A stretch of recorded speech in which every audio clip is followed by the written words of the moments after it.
इस चैनल पर प्रस्तुत की गई कहानियां केवल मनोरंजन के उद्देश्य से बनाई गई हैं। इन कहानियों में कुछ हिस्से काल्पनिक, नाटकीय या लोक कथाओं पर आधारित हो सकते हैं। दर्शकों से अनुरोध है कि विवेक से देखें।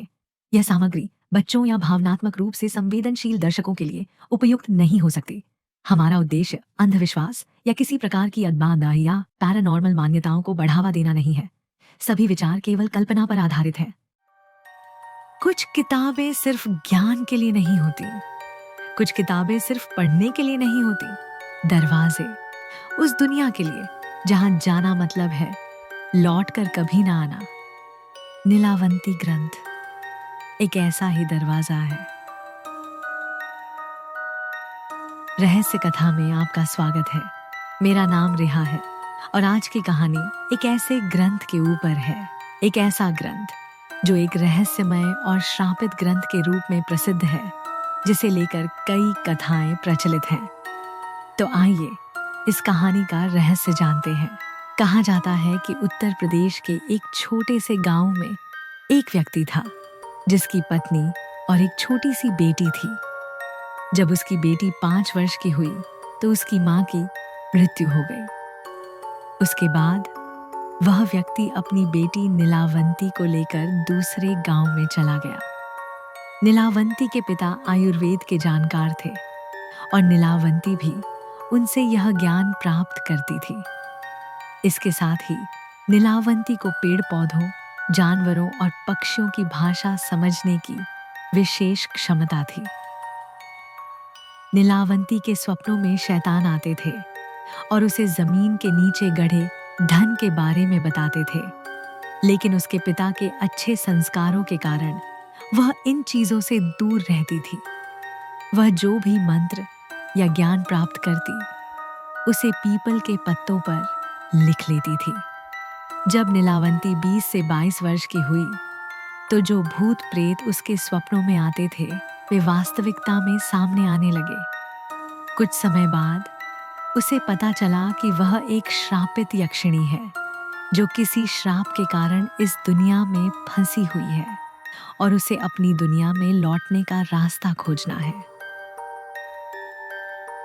एक दिन नीलावंती को एक व्यापारी मिला और उसने उससे कहा कि वह उसे एक विशेष स्थान पर ले जाएगा जहां एक बरगद का पेड़ है।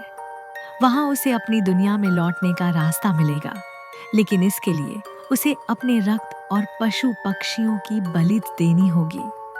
व्यापारी ने नीलावंती से शर्त रखी कि वह उसे उस स्थान तक ले जाएगा, लेकिन बदले में उसे उससे शादी करनी होगी।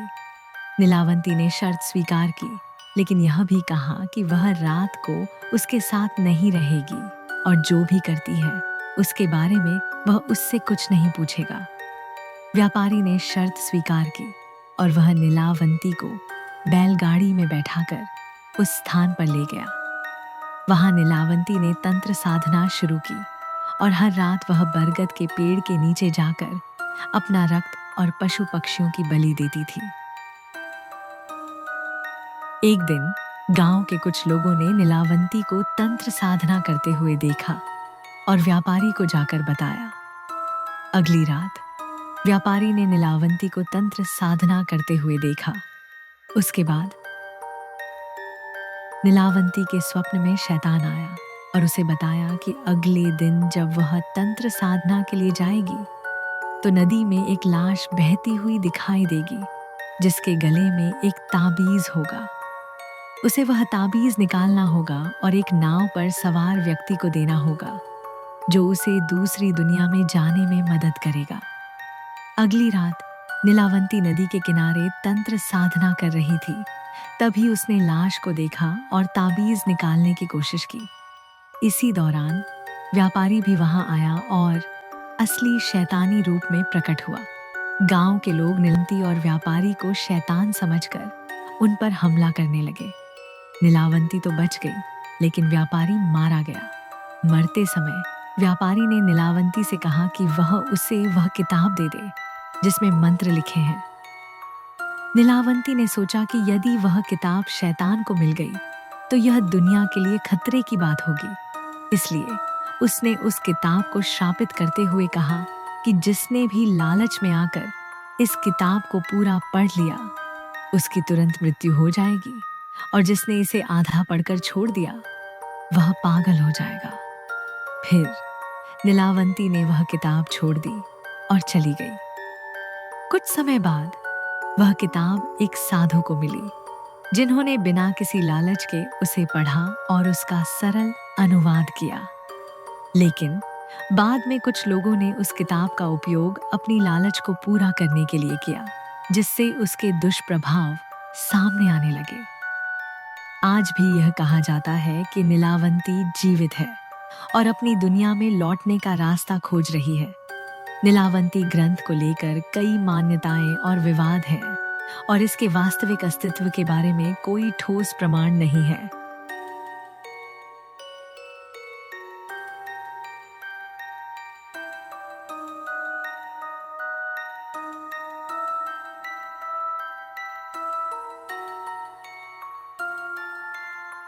अगर आपको हमारी ये कहानी अच्छी लगी हो तो वीडियो को लाइक, शेयर, कमेंट करें और चैनल रहस्य कथा को सब्सक्राइब जरूर करें। तब तक मिलते हैं हम अगली कहानी में।